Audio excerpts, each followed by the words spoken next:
everybody. I'm Amy Warren, And I'm Micole Garatti.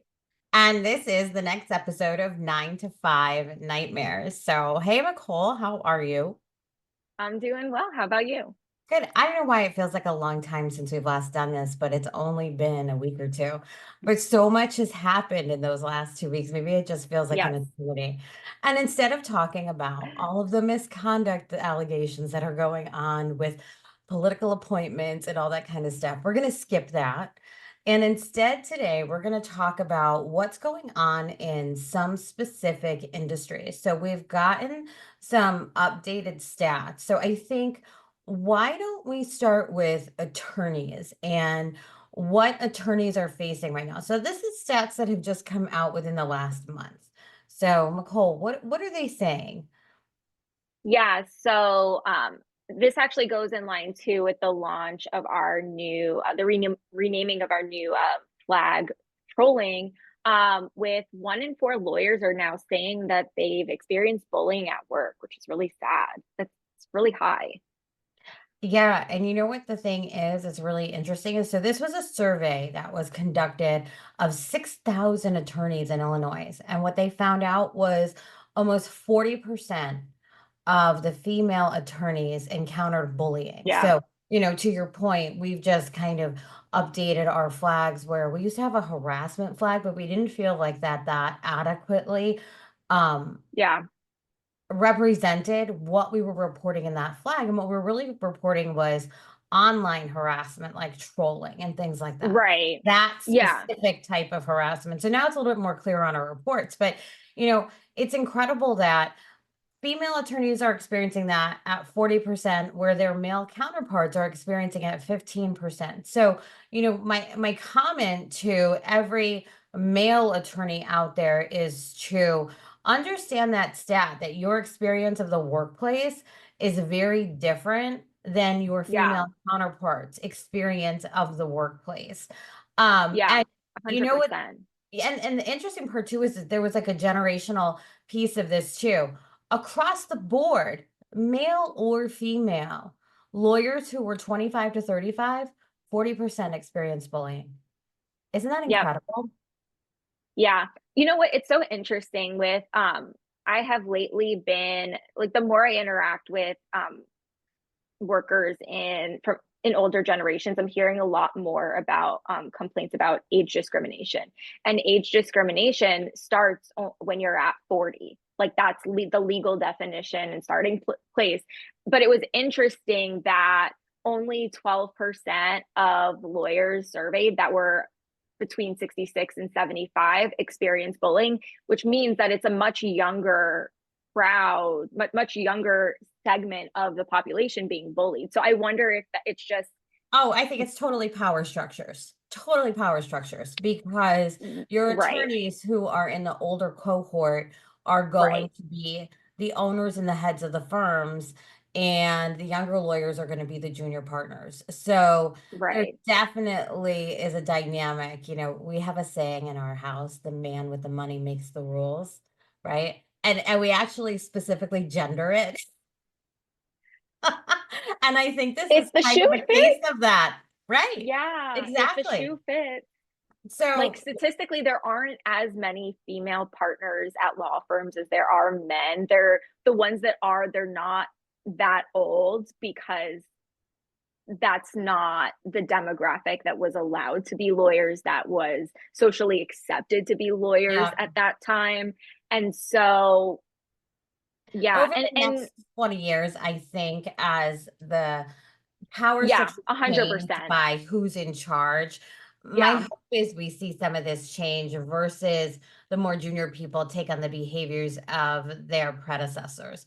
And I think it's also yeah, important to note in this that there were higher rates of misconduct also seen among racial minorities and those right.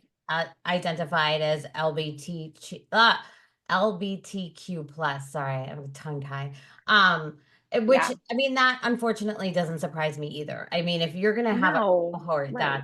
that's, gender exclusive from 25 to 35 reporting bullying, of course, people who are of, other groups, marginalized groups, are going to Right. experience that.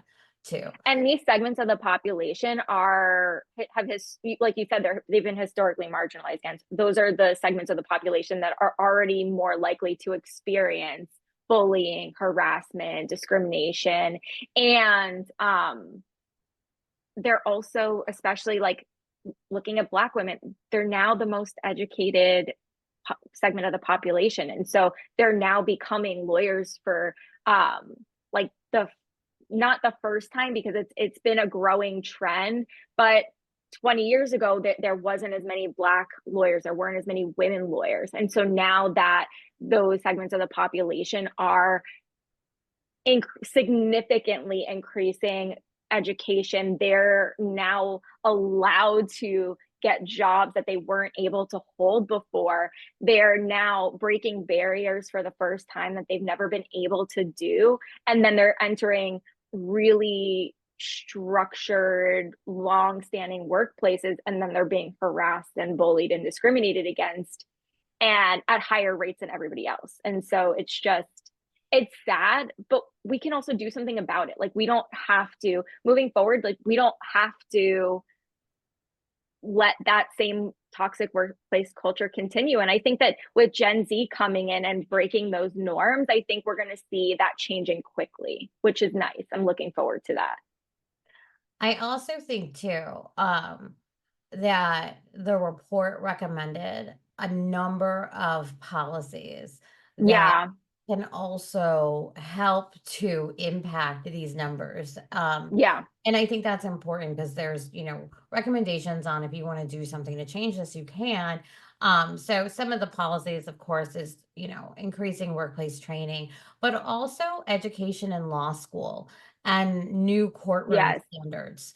So, I actually like the last one, new courtroom standards, because that sort of um impacts everybody, and you're not relying on the workplace to do it. And you're also Yeah. setting a standard that will hopefully impact the offices too. So, this is something that we're going to continue to keep an eye on over time. But I think it's really interesting. Then the other industry that we're going to take a moment to look at is the financial industry. So, there's a lot of characterizations of the financial industry in general, whether it's movies like Wolf of Wall Street and all this kind of stuff, but they wouldn't exist if there wasn't a problem. I also think of Boiler Room Right. too, which was much older than Wolf of Wall Street, but across the same vein.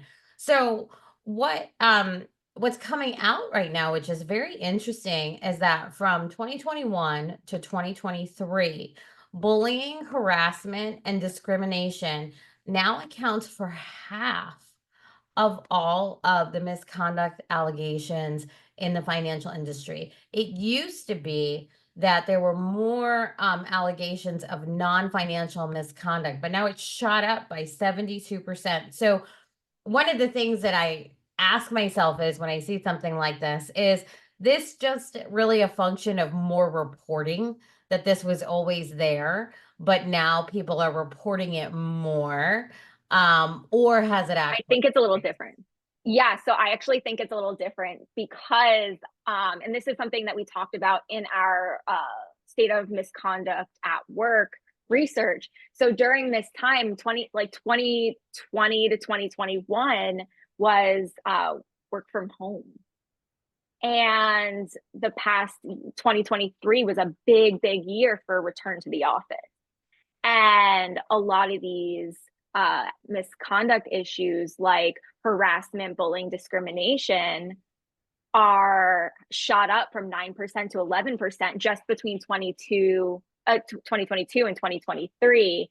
And I'm accounting for this as a people, more people are in the office, more people are, we know that misconduct is contagious. We know that from Harvard studies, I think, that when people witness misconduct, they're more likely to Right, engage in it. right, And right. so I'm thinking that they're back in the office, they're seeing how other people are behaving for the first time in a couple years. And now they're like, oh, bullying's fine, harassment's fine, discrimination is fine, everybody else is doing it. Newsflash, it's not fine. It's never been fine. You shouldn't do it. You should actually be taking a stand against it and, using bystander intervention techniques. But instead, people are starting to engage in it again, unfortunately.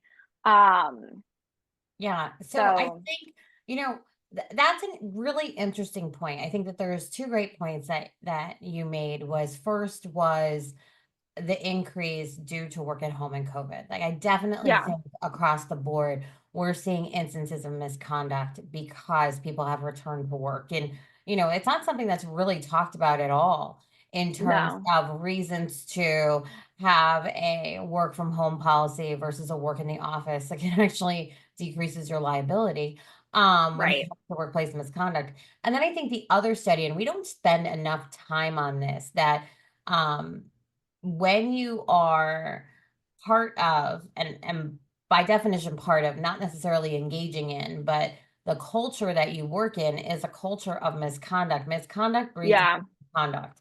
yeah, And so once you have misconduct starting, it sort of like spreads like wildfire. right. So I think that that's like another important point to make.